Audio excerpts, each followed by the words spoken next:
নমস্কার, কেমন আছেন সবাই? আমার নতুন একটি ব্লগে আরো একবার সকলকে স্বাগত জানাই।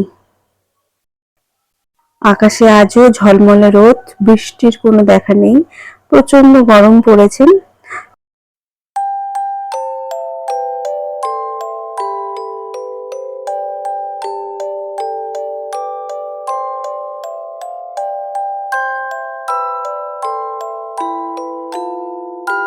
আর এই বেল গাছটা দেখে কি যে ভালো লাগছে আমার। এই বেল গাছটা হলো একদম শুকিয়ে গেছিল। বাড়ি গেছিলাম, প্রায় এক সপ্তাহের মতন ছিলাম, জল দেওয়া হয়নি ঠিক মতন, একদম পুরো শুকিয়ে গেছিল। তারপরে এখানে গাছটা আনার পর জল দেওয়াতে গাছটা সুন্দর হয়েছে। আবার দেখে সত্যি মনটা আমার একদম ভরে গেল। আজকে একদম সকাল সকাল চিকেন রান্না হয়েছে, একদম দেখে তো মনে হচ্ছে দারুণ হয়েছে খেতে। আর হয়েছে ঝিঙে দিয়ে মাছের মাথা দিয়ে ভাজা আর ভাত, সিম্পল আজকে মেনু। তো যথারীতি আমি আবার এক বালতি কাপড় ধুয়ে দিয়েছি, টাইম কলে জল এসছে, তো ভাবলাম যে না, এখানেই বসে বসে কাপড়গুলো ধুই। আর ওইদিকে কিছু জল উঠোনের মধ্যেও দিয়ে দিচ্ছি।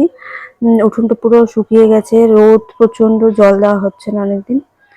আর তারপরে আমরা খাওয়া দাওয়া করে এই যে কে আর আমি রেডি হয়ে নিয়েছি, যাব একটু ব্যাংকে। ব্যাংকের কাজ আমার হয়নি, তো ব্যাংকে গিয়ে ব্যাংকের কাজটা করে তারপরে আজকে আবার একটা জলের পিউরিট তো না, ফিল্টার নিয়েছি, ওটা আর শুট করা হয়নি। তো বাড়ি এসে একদম একটু বসে তারপরে আমাকে ফল কেটে দিল, ফল খেলাম। ভাত আর খেতে ইচ্ছে করছিল না, তো ভাবলাম যে না, ফলগুলো খাওয়া হচ্ছে না, ফলগুলো খাই। বাজার থেকে তরমুজ নিয়ে এসেছিলাম, আর সেদিন যে মারা এসেছিলো ওই মৌসুম্বি নিয়ে এসেছিলো। আর রাতে খেয়েছি চিকেন স্টু, ভাত দিয়েই খেয়েছি যদিও। আর এটা হলো তারপরের দিন, আর সেদিন কোনোভাবে শুট করা হয়নি। পরের দিন সকালে, এখন কিন্তু 9টা বেজে গেছে, 9টারও বেশি হয়ে গেছে, শুয়ে আছি।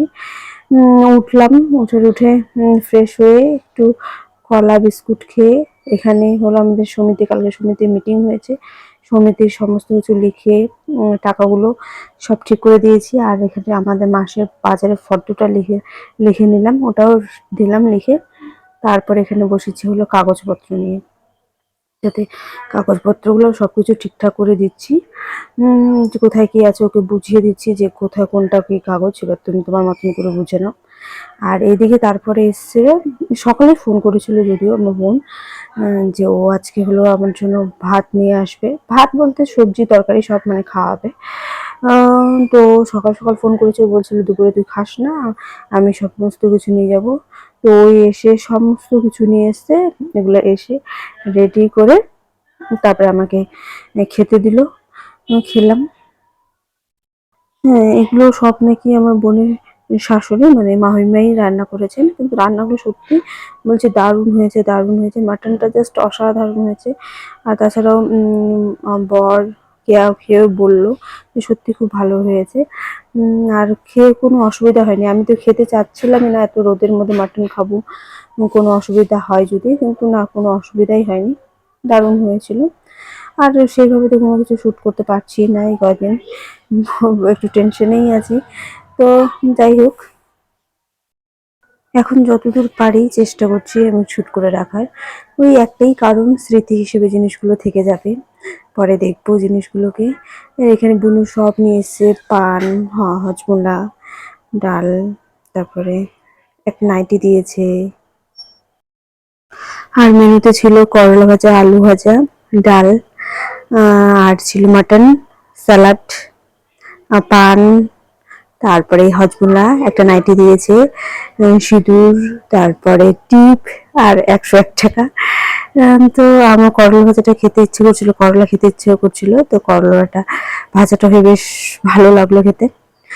তো যাই হোক, আজকের ভিডিওটা এখানেই শেষ করছি। দেখা হচ্ছে খুব শীঘ্রই নতুন কোনো ভিডিওর সাথে।